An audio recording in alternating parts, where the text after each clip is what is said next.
Hermanos, muy buenas noches. Le doy gracias a Dios por darme la oportunidad de dirigirme nuevamente a ustedes.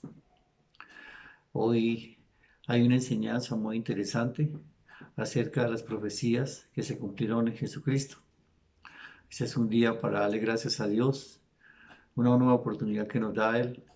Y también sabemos que cada año que nos da es una oportunidad aún mucho más grande para que entre los objetivos que nosotros nos tracemos esté precisamente el de prepararnos en el conocimiento de la vida de Jesucristo, en el conocimiento de la palabra del Señor, en el estudio de la palabra.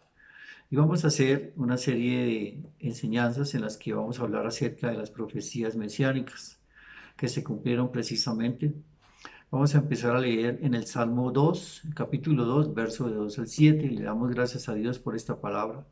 Y le pedimos al Señor que su Santo Espíritu traiga revelación y ministre nuestros corazones y nuestro entendimiento y nos dé la sabiduría para que podamos nosotros aprender un poco más acerca de su santa palabra. Y dice, en el nombre del Padre, del Hijo y del Espíritu Santo, se levantarán los reyes de la tierra y príncipes consultarán unidos contra Jehová y contra su ungido, diciendo, rompamos sus ligaduras y echemos de nosotros sus cuerdas. El que mora en los cielos se reirá, el Señor se burlará de ellos, luego hablará a ellos en su furor y los turbará con su ira. Pero yo he puesto mi rey sobre Sión, mi santo monte. Yo publicaré el decreto, Jehová me ha dicho, mi hijo eres tú, yo te engendré hoy. Este salmo de David nos enseña acerca de lo que postreros o los tiempos postreros nos traerían y confirmarían lo que él estaba diciéndonos en ese momento. Y algo muy importante que me preguntaba es ¿qué significa Cristo? Y me puse a estudiar y resulta de que el Antiguo Testamento fue escrito en hebreo, fue traducido al griego y del griego fue traducido a las lenguas que hablamos hoy en día, entre ellas el español.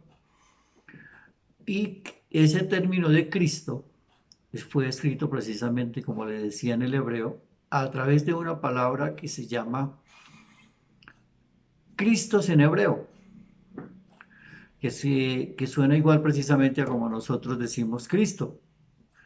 Realmente lo que significa es ungir ceremonialmente con aceite. En el original, que es el hebreo, significaba Mesías. Y quienes escribieron el Nuevo Testamento designaron a Jesús como el mismo Mesías. Pero es la misma palabra la que nos dice a nosotros acerca de quién es Cristo, el Mesías, el ungido de Dios. Y vamos a ir a conocer precisamente la primera profecía que tiene que ver con que el Mesías nacería en Belén.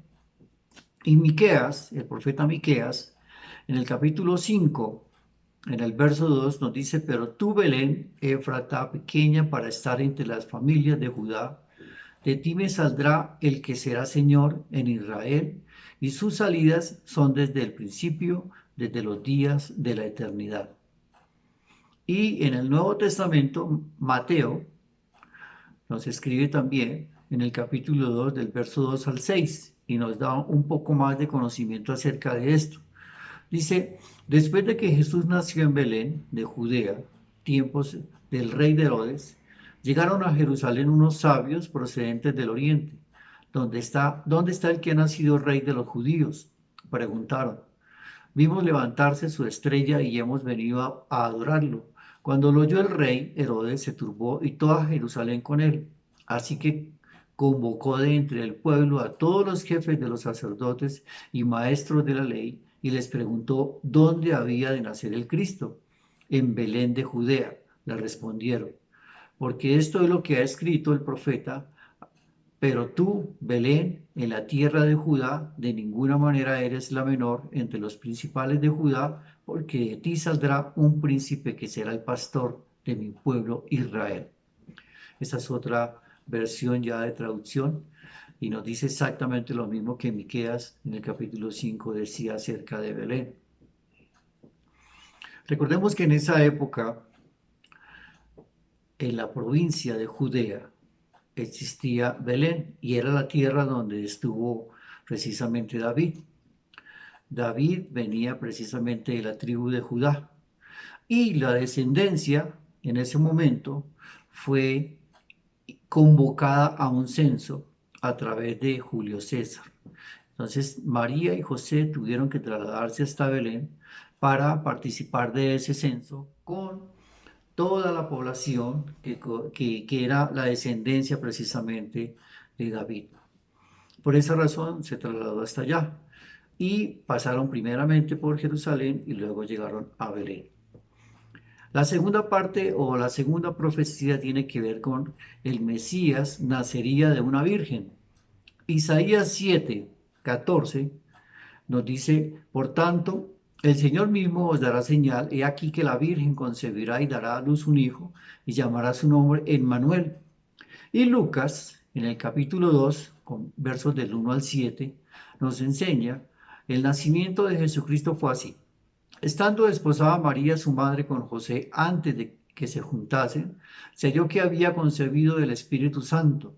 José, su marido, como era justo y no quería infamarla, quiso dejarla secretamente. Y pensando él en esto, y aquí un ángel del Señor le apareció en sueños y le dijo, José, hijo de David, no temas recibir a María, su mujer, porque lo que en ella es engendrado del Espíritu Santo es, y dará a luz un hijo, y llamará su nombre Jesús, porque él salvará a su pueblo de sus pecados. Todo esto aconteció para que se cumpliese lo dicho por el Señor por medio del profeta cuando dijo, he aquí una virgen concebirá y dará a luz un hijo, y llamará su nombre Emmanuel, que traducido es Dios con nosotros. En ese momento, el ángel se le presentó a María para decirle que ella era la elegida de Dios para que naciera Jesús. Y José, que precisamente la iba a desposar, entonces se dio cuenta que cuando ella regresó de una visita que le hizo a Elizabeth, su prima, ya tenía un embarazo alrededor de 3 meses. Pues como todo hombre, empezó a pensar que tal vez él no era el padre de ese bebé y pensó dejarla. Pero el ángel volvió y se apareció a José y le habló precisamente qué era lo que estaba aconteciendo. María, como dice la enseñanza de la profecía, nacería de una virgen. Ella era precisamente una virgen cuando el Espíritu Santo vino sobre ella y ella concibió del Espíritu Santo. Entonces se cumple la profecía en María, la Virgen, para que fuera ella precisamente quien fuera la madre de Jesús. Habla un poco de la descendencia y nos cuenta de pronto Lucas en el capítulo 3 del 23 al 38 y conocemos una genealogía muy completa porque Mateo la divide en él lo que hace son 4 grandes grupos, desde Abraham hasta David, de David hasta la deportación a Babilonia y de la deportación de Babilonia hasta Jesús. Sin embargo, Lucas nos enseña todos los antecesores a Jesús y nos habla desde Adán.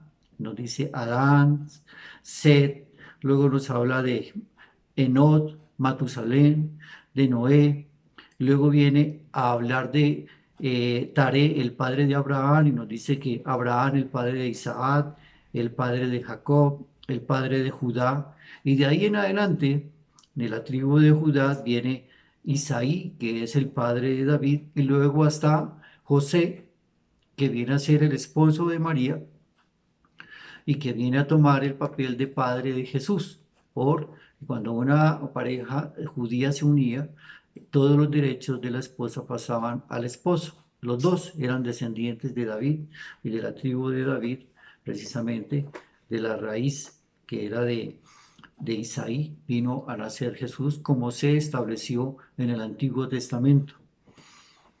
Además de eso, conocemos nosotros que todas las profecías que establecieron nuestros profetas en el Antiguo Testamento enseñaban a un Jesús que venía como profeta, un gran profeta, decían ellos precisamente, y eso es lo que los judíos Ellos conocen a Jesús como un gran profeta, pero no le dan la virtud de ser nuestro Salvador, porque ellos no reconocen lo que nuestros apóstoles nos enseñan acerca de Jesús, nuestro Salvador, que por gracia, el nuevo pacto, precisamente nosotros somos dignos delante de nuestro Padre y somos salvos y hemos recibido la vida eterna en Cristo Jesús.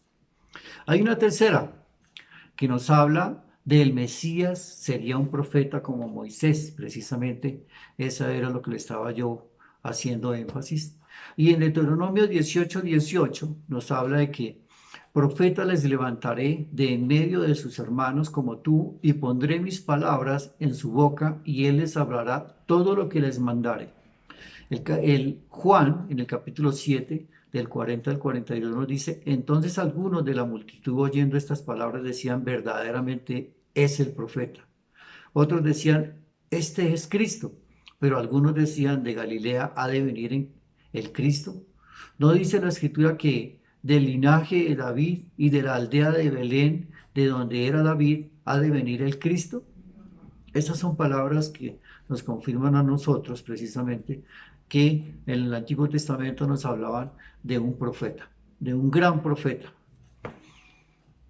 Nosotros hoy reconocemos que es el Hijo de Dios, porque Hijo de Dios a través del Espíritu le da la divinidad a él.